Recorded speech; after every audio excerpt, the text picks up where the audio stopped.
नमस्कार, JSB news में आपका स्वागत है। रुक करते हैं खास खबर के साथ। सुप्रसिद्ध विचारक व लेखक भास्कर राव रोकड़े ने शिक्षित बेरोजगार युवाओं की समस्याओं का शोधपरक अध्ययन कर समस्याओं के समाधान हेतु व्यापक अभियान शुरू किया।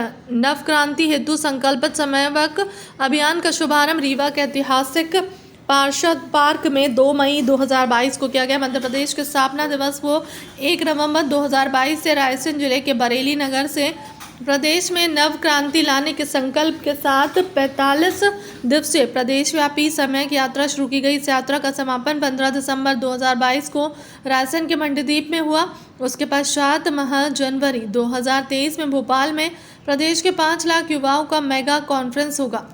सम्यक अभियान के संकल्प सरकारी कर्मचारियों की सेवानिवृत्ति आयु 58 साल लागू करने पर रिक्त होने वाली 5,30,000 पदों पर 1 जनवरी 2024 से 31 जुलाई 2024 के बीच नियुक्तियां सुनिश्चित करना है। प्राइवेट कंपनियों के कर्मचारियों को सरकारी कर्मचारी के समान वेतन दिलाने हेतु मध्य प्रदेश में न्यूनतम वेतन अधिनियम की व्यवस्था सुनिश्चित कराना है।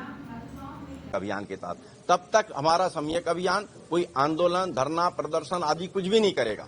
सिर्फ 5 लाख युवाओं के साथ में एक बड़ा कॉन्फ्रेंस युवा दिवस मनाते हुए उस समय करेंगे 1 जनवरी 2024 को, और सरकार को बाध्य कर देंगे कि जो जितनी भी बातें मैंने बोली है उन सारी चीजों को लागू करे। 58 साल सेवानिवृत्ति आयु लागू करे, न्यूनतम वेतन अधिनियम लागू करने संबंधी संकल्प जारी करे। विधेयक तो बात की बात है, संकल्प जारी करे। इसी प्रकार आउटसोर्सिंग प्रणालियों से भर्ती प्रक्रिया रोक लगाए। चौथी बात ये कि 8 घंटे की शिफ्ट ड्यूटी पुनः बहाल करे, सारे श्रम कानूनों को बहाल करे और सरकार का एक प्लेसमेंट डिपार्टमेंट बनाए। और 5वीं बात ये कि सरकार के पास जब आबादी के अनुपात में जन सर्वे करने का अधिकार है योजनाओं के क्रियान्वयन के लिए, तो उसके आधार पर ये जातिगत आधार पर सर्वे करा ले और आबादी के अनुपात में आरक्षण सुनिश्चित करे, जिससे कि समता और समानता का सिस्टम स्थापित होगा।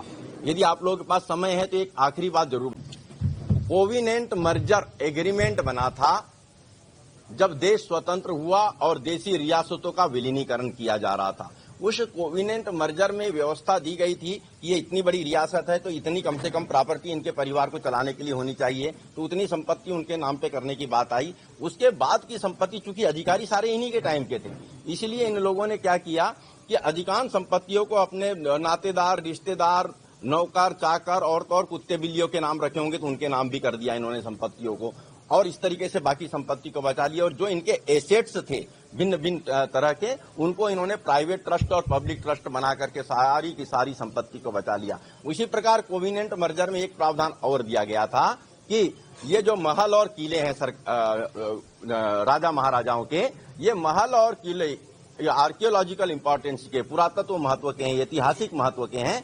तो जो राजा और महाराजा 1947 से पहले गद्दी पे बैठे थे, वे अपने जीवन काल में महलों और किलों में रहेंगे।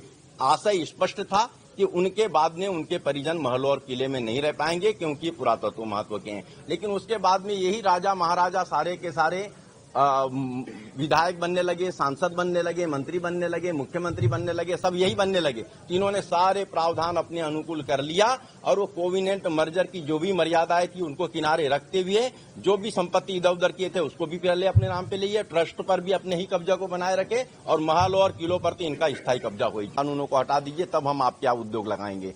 तो जी मुद्दा है आरक्षण वाली बात है।